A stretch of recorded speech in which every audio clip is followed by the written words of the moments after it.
Remember, they got a problem here, okay?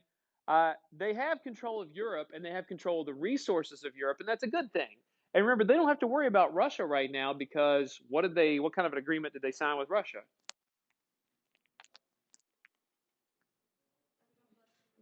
A what? What's it called? Yeah, it's a non-aggression pact. They decide not to interfere with one another and they split up Poland. Okay? And so they don't have to worry about the Soviet Union. They're turning their full attention to Great Britain. Okay? But Germany does have a little bit of a problem. You can't use the blitzkrieg right there because why? What's standing in your way there? Water. You can't just roll the tanks and infantry into Great Britain. It's not that simple. Okay? So here's what Hitler and his army are planning to do. Their plan is we're going to attack Great Britain, but we're going to have to do it by airplane. All right? We're going to have to do it by airplane. We're going to have to soften them up before we send troops over there. All right? That's the plan. All right? And the plan, these attacks on Great Britain, they realize it's going to take a long time to do. It's not going to happen overnight. All right? The battle for Britain is Germany's air attacks over Great Britain. Every day for 10 months, Germany is going to send airplanes across the English Channel in an attempt to bomb Great Britain. We're going to destroy their aircraft, we're going to destroy their factories, and we're going to terrorize their civilians. We'll shoot their planes out of the skies and we're going to drop bombs on them. Here's an example of a few graphics. You see right here is a German plane over a British city. And of course, you're looking for industrial targets. Remember, one of the things the video about the Blitzkrieg said that was important for this war is what is Great Britain going to need in order to survive?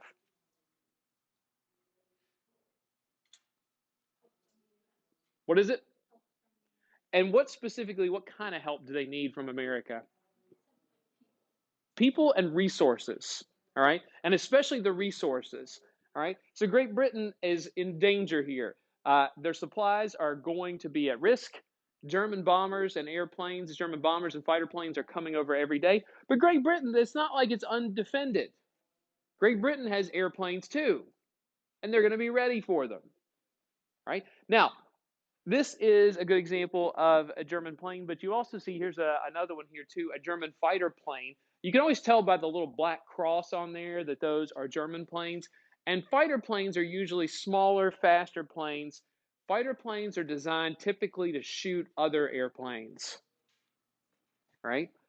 They usually carry maybe like one or two small bombs on them, but they're made to be small, fast, maneuverable. And bombers, their job is to drop bombs on targets on the ground. Okay, take a look at, hang on here. This is like an overhead view from a wing. Okay, and Great Britain, when these bombers come, Great Britain is going to be trying to shoot those bombers out of the sky. They're going to send airplanes up in the air, but also you can see right here, it looks like it's really an accident on this picture, but these little black marks are actually little puffs of smoke. You had guns on the ground that are like giant cannons, and they'd shoot up what's called flak. All right, and flak is like a shell, an explosive shell that you shoot up in the air, and when it explodes, little shrapnel goes everywhere, and it leaves like this little distinct black puff of smoke.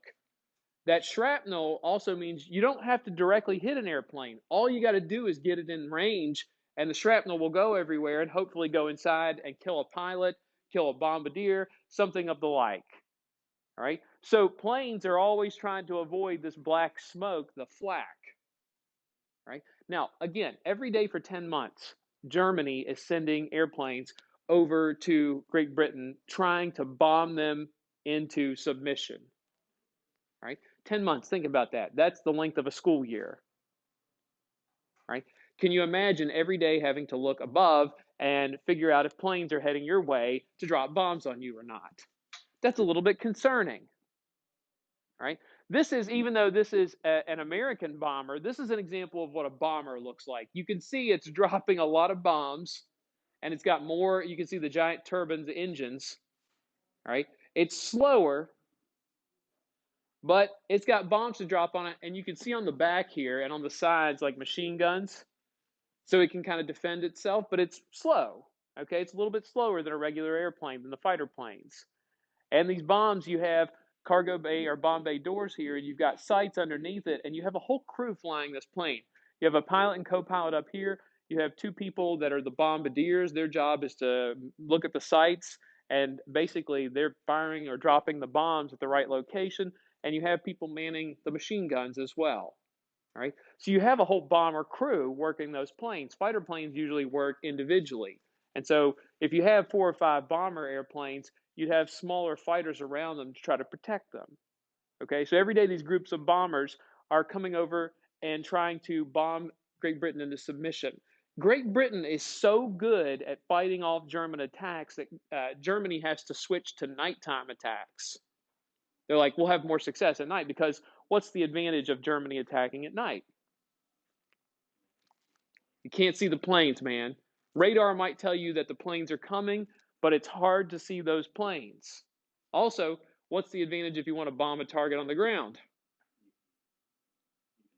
You can see the lights. So British cities at nighttime would have to turn out the lights.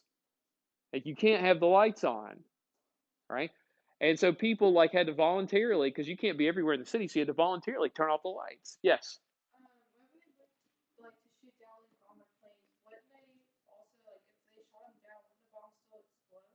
Not necessarily. And if you shoot them down, hopefully it's over targets that are not inhabited by people. Okay.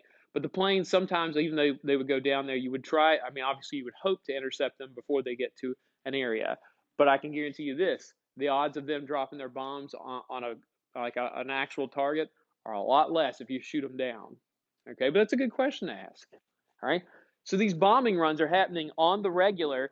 Germans are sending them at nighttime. And this is a good example. You see here, this plane is a view from a faraway bomber, and you can see that something has exploded on the ground. And you see here's a squadron of bombers that are operating together. All right. They're going on a mission. It's not uncommon to see dozens of planes flying in the same direction. Okay. Nighttime bombing raids, those scare the bejesus out of the population. All right.